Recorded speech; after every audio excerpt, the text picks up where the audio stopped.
হে everyone, আসসালামু আলাইকুম। সবাই কেমন আছেন? আশা করি সবাই ভালো আছেন। তো আজকে চলে আসলাম একটি মিনি ব্লগ নিয়ে। তো সেদিন চলে গিয়েছিলাম ঢাকার ঐতিহ্যবাহী স্থান রমনা পার্কে। রমনা পার্কের সাথে আমরা সবাই কম বেশি পরিচিত।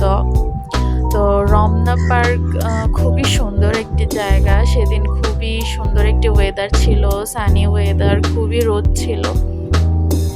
তো আমাদের সময়টা খুবই ভালো কেটেছে সেদিন। আমার বাচ্চার অ্যাপয়েন্টমেন্ট ছিল ঢাকা মেডিকেল, ওকে ডাক্তার দেখিয়ে রমনা হয়ে ফিরি।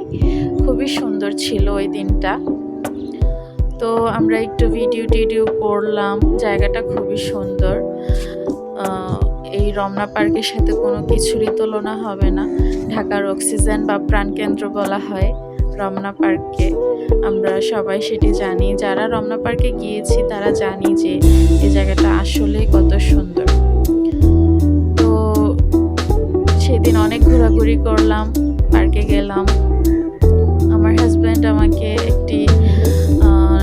দুইটি গোলাপ কিনে দিয়েছিল, খুবই সুন্দর ছিল গোলাপ দুটি। তো আজকের ব্লগ এইটুকুই। আল্লাহ হাফেজ, সবাই ভালো থাকবেন।